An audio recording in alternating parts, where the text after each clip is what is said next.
Raphael and Amanda, railroad engineers are saying they're seeing it all too often. Kids and teens playing along an active railroad track, and those trains can't stop on a dime.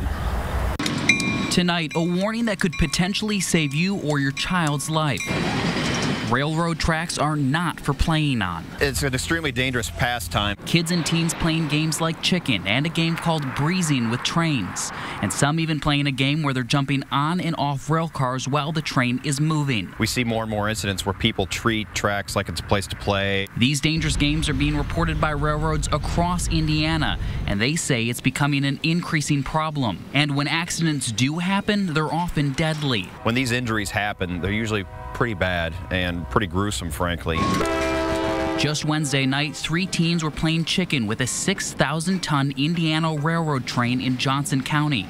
It was moving more than 40 miles an hour, the teens jumping out of the way at the last second. Then on Monday of this week, an 11-year-old girl's leg was amputated by a train in Indianapolis after investigators say young teens were jumping on and off rail cars on a slow-moving CSX train when the 11-year-old fell onto the tracks. And in just the past 2 weeks, reports of teens in Hendricks County playing a game called breezing, where they stand so close to a fast-moving train that they can feel it breeze by.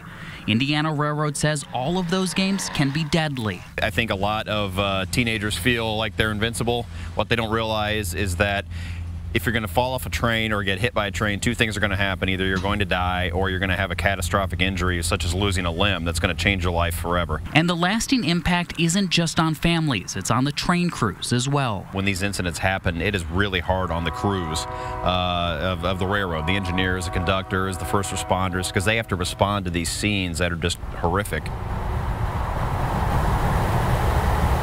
Now in 2016, 20 people died when they were along railroad tracks in Indiana, and it's actually illegal to do so. Just crossing the barrier here into railroad property is actually illegal and can land you in jail. Reporting tonight, I'm Call 6 Investigates, Paris Lubell.